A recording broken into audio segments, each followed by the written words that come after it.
Hi, everyone. Thanks for joining. I hope you can hear me and see me well.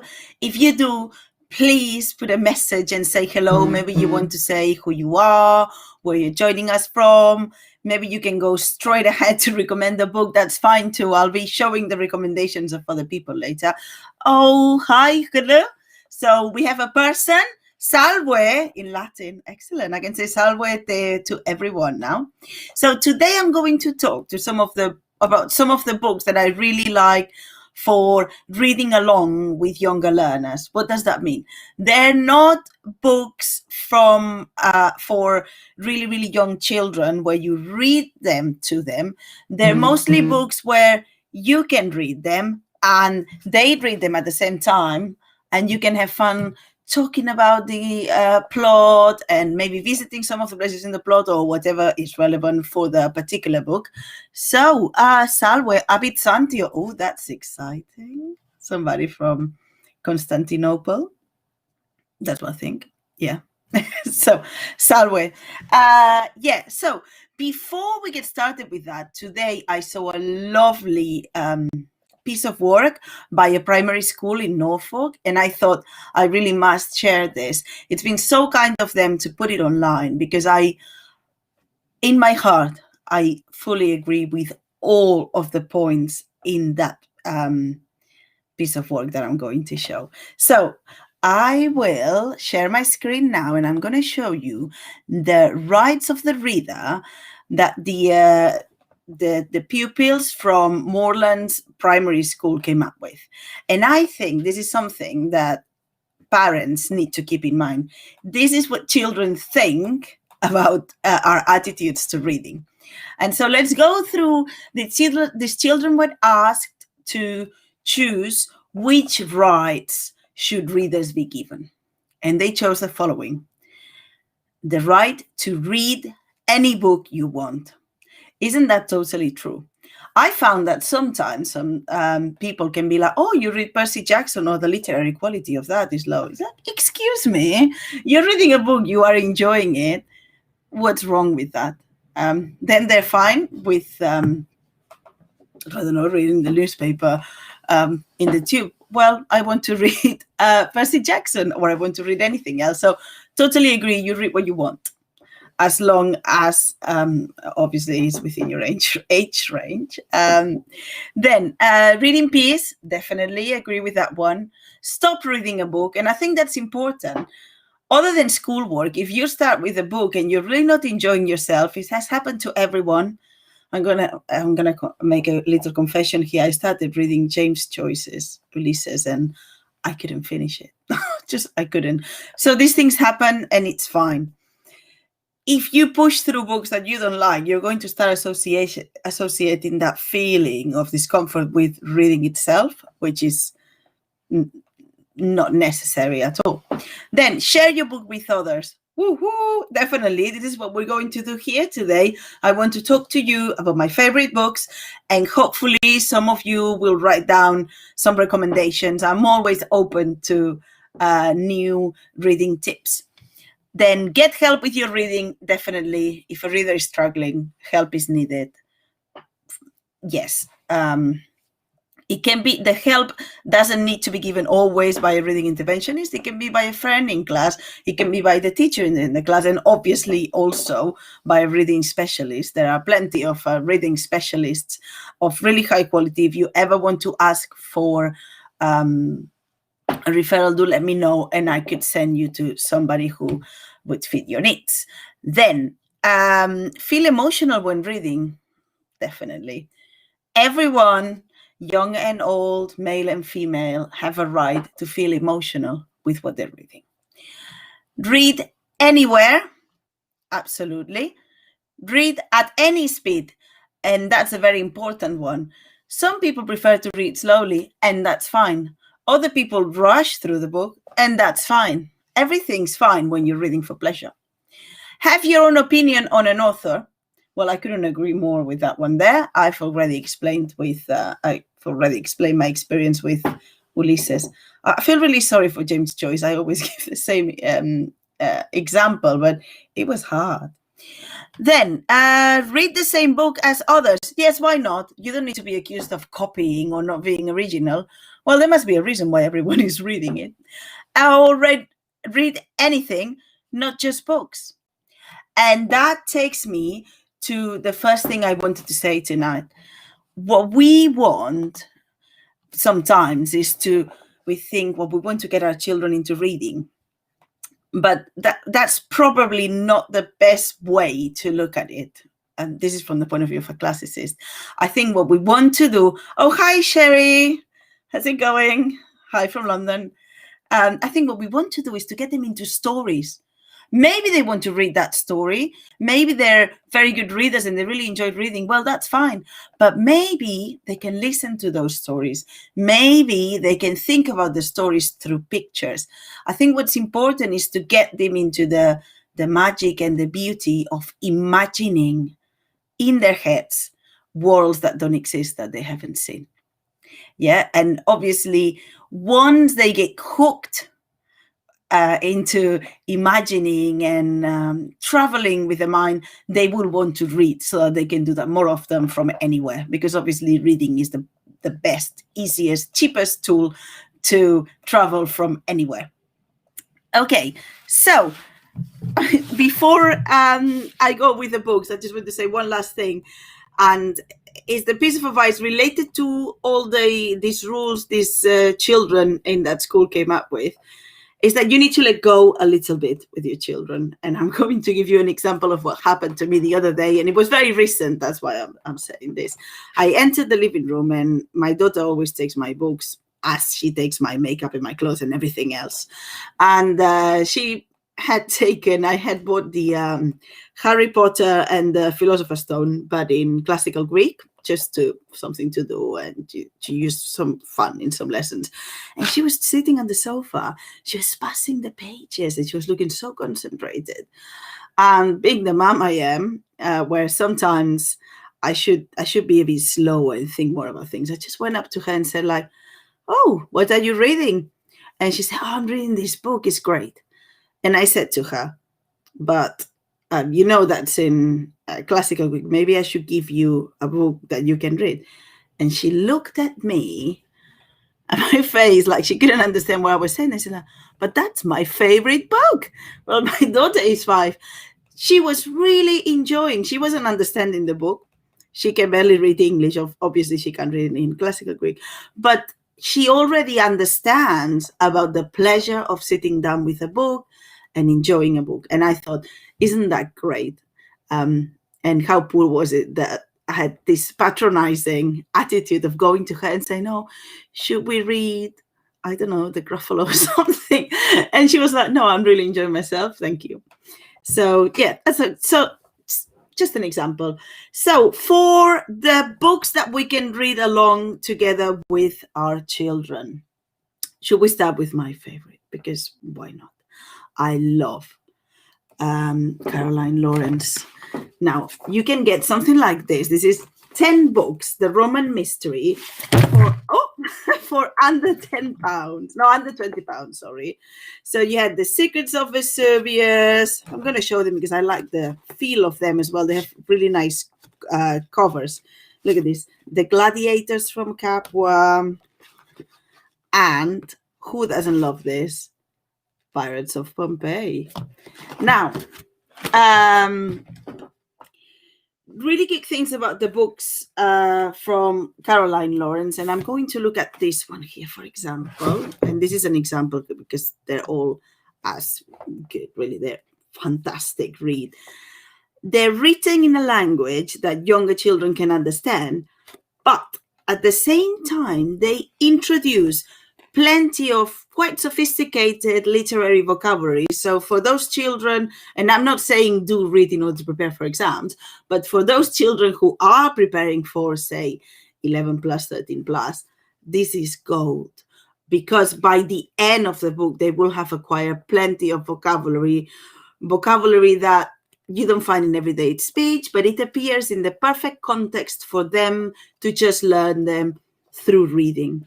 Also, something I really like is that at the back of the book, You always have a little glossary. I don't know about everyone else, but I absolutely love looking at the glossaries in the books, even before I read the book sometimes.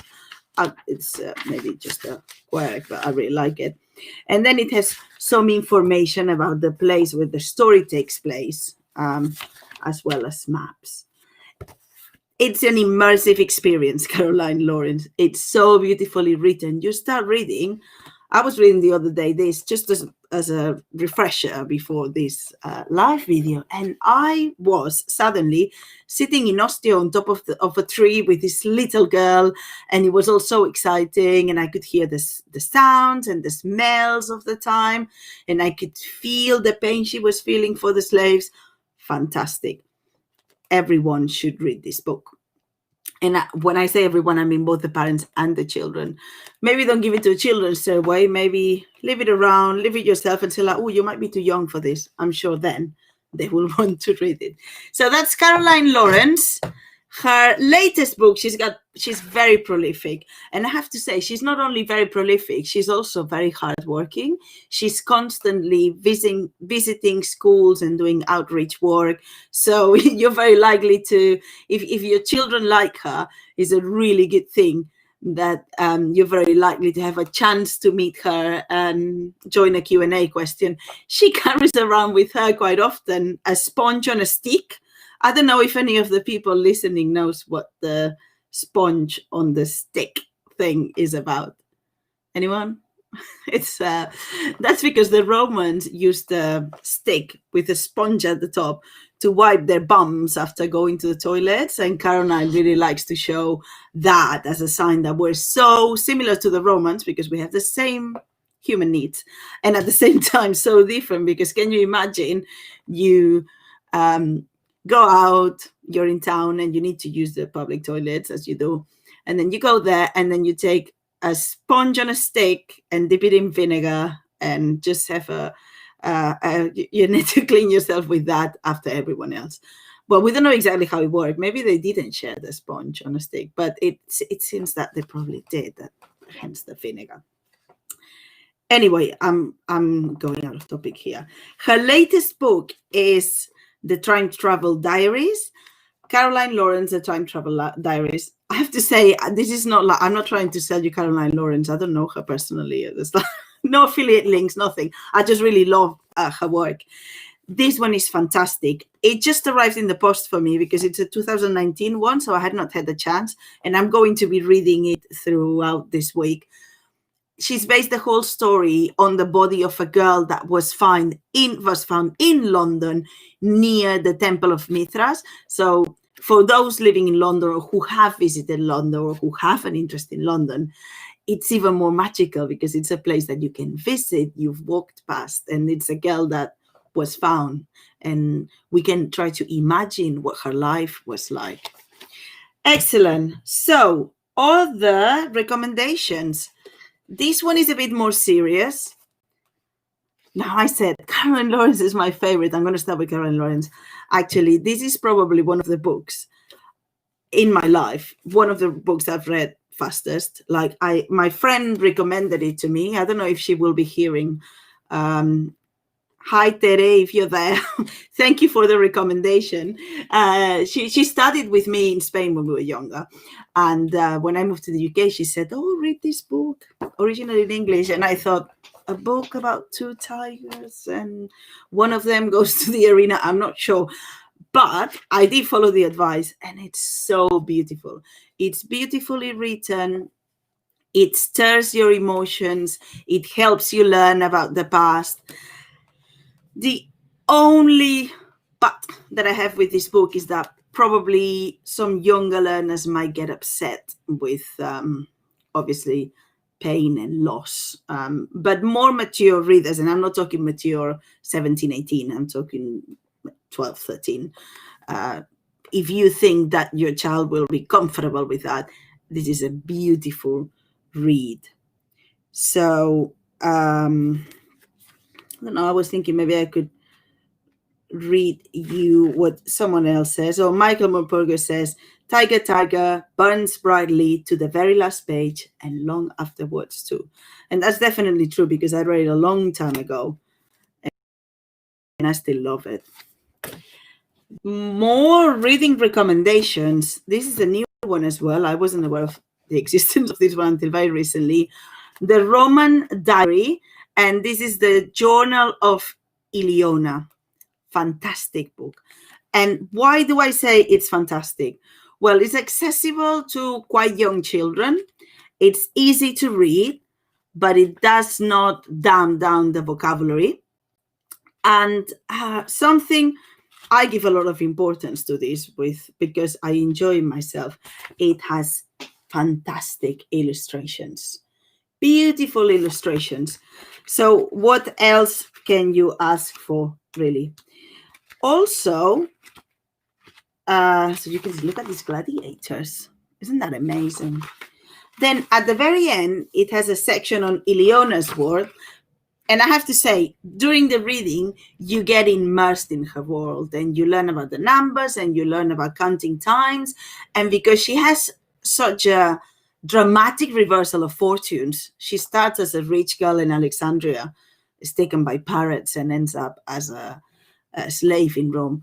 You get to see all aspects of society and you get to learn about antiquity in a very personal and engaging way.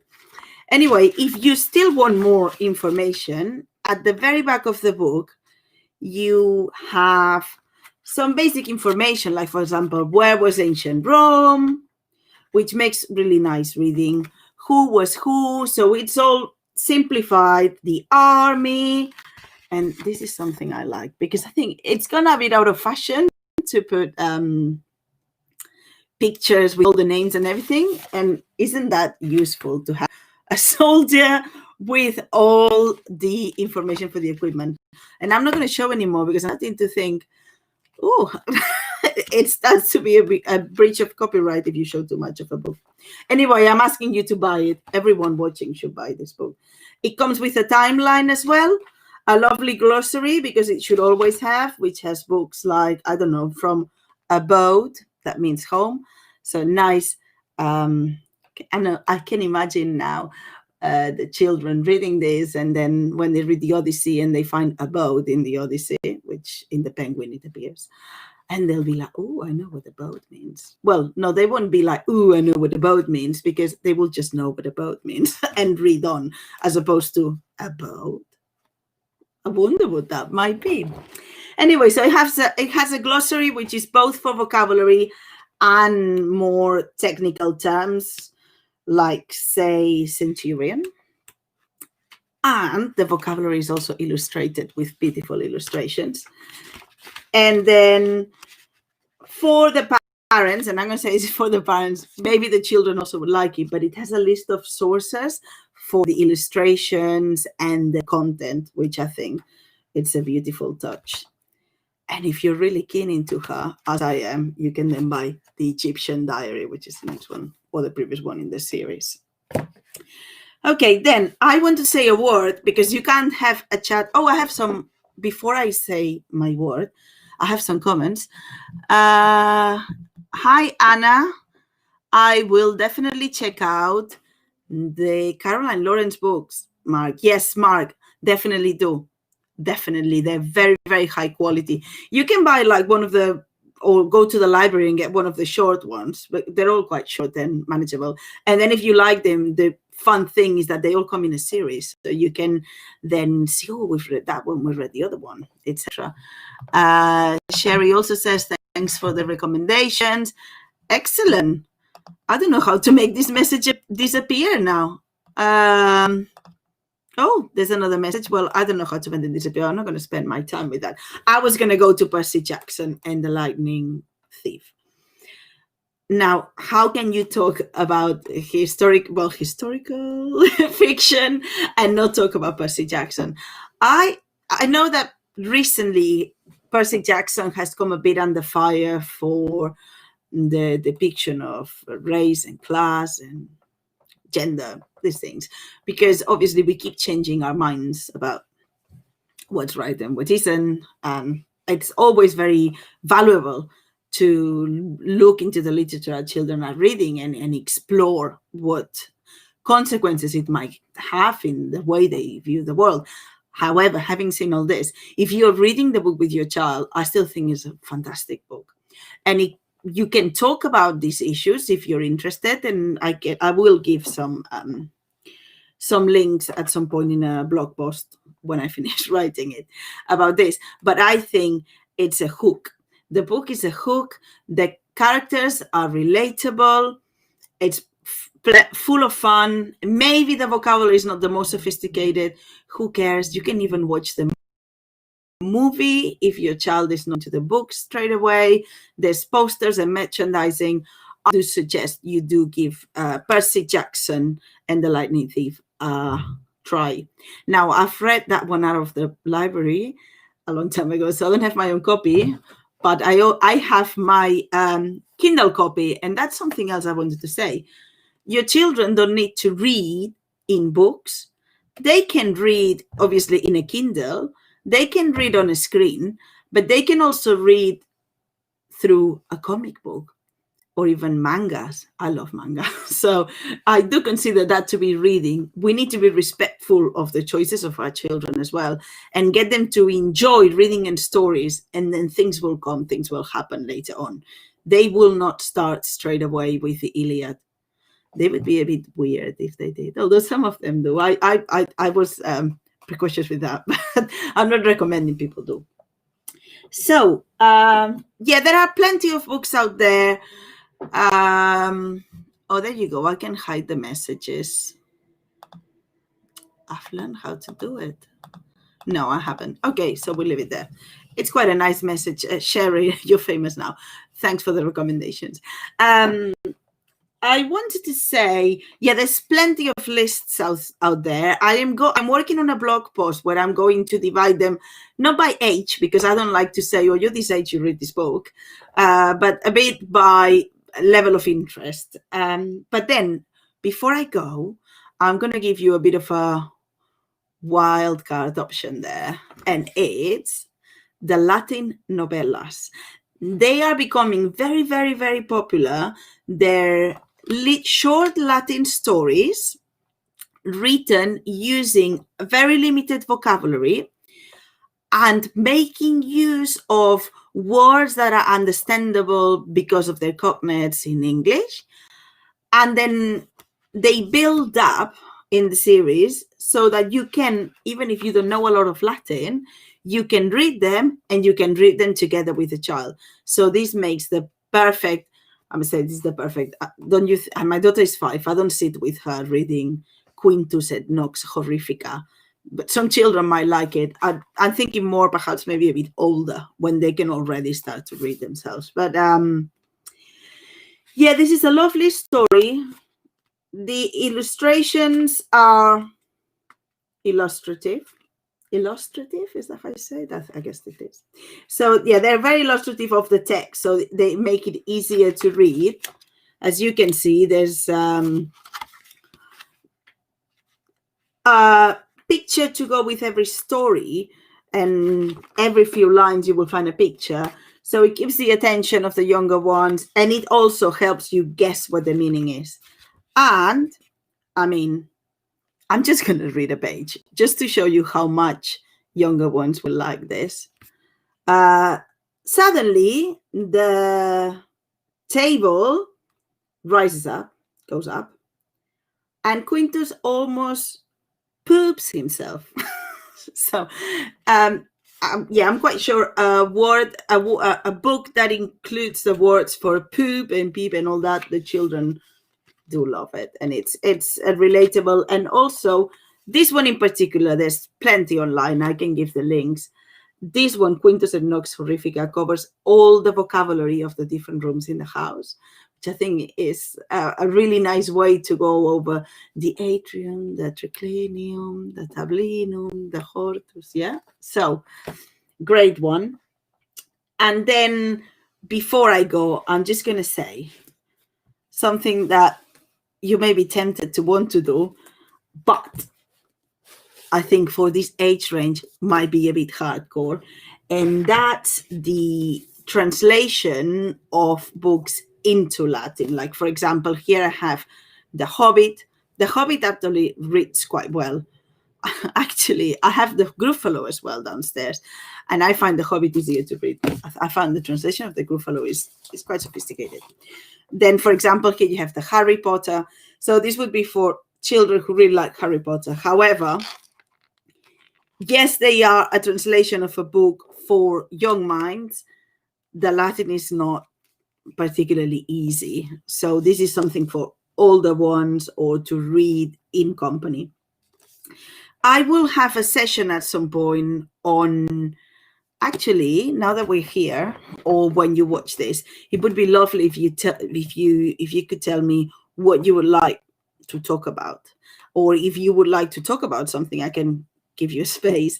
So today I talked about books for primary aged children, and that's quite broad.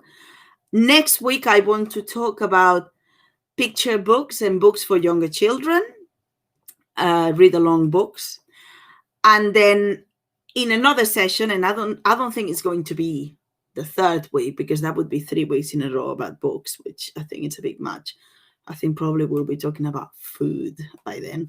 But soon I will be talking about different translations into Latin, and I have my lovely Harry Potter here into Greek. Isn't that magical?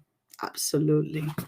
So I'll talk about those books, how you can use them, how you can enjoy them, and whether it's worth getting them, etc. So the question was, if you do have any ideas, something you would like me to talk about, like, I don't know, how to make my own toga, or how to make my own tunic, or whatever, we can talk about it, or how to do up my hair as a Roman. I don't have all the knowledge about everything all the time on me, but I know where to research things, and I can look it up, and we can have some fun taking a look at it. So there's, oh, Maddie. Hi, Maddie. You're a tonic. I like to be told that. Let me show that message. You're a tonic, looking forward to getting stuck into the links. Well, I haven't put the links because I haven't arranged my blog post, but I will. And actually, I will write down a message with my newsletter so that people can follow the newsletter. It's not spammy, so if you want to unsubscribe, you can do that at any time. So I'll put the newsletter, and then when the blog post comes out, you'll be the first to know. Anyway, you say, looking forward to getting started the links. Do Latin baby books exist? They do! I have the Gruffalo downstairs in Latin. I have Olivia in Latin. I have quite a collection because I really like them.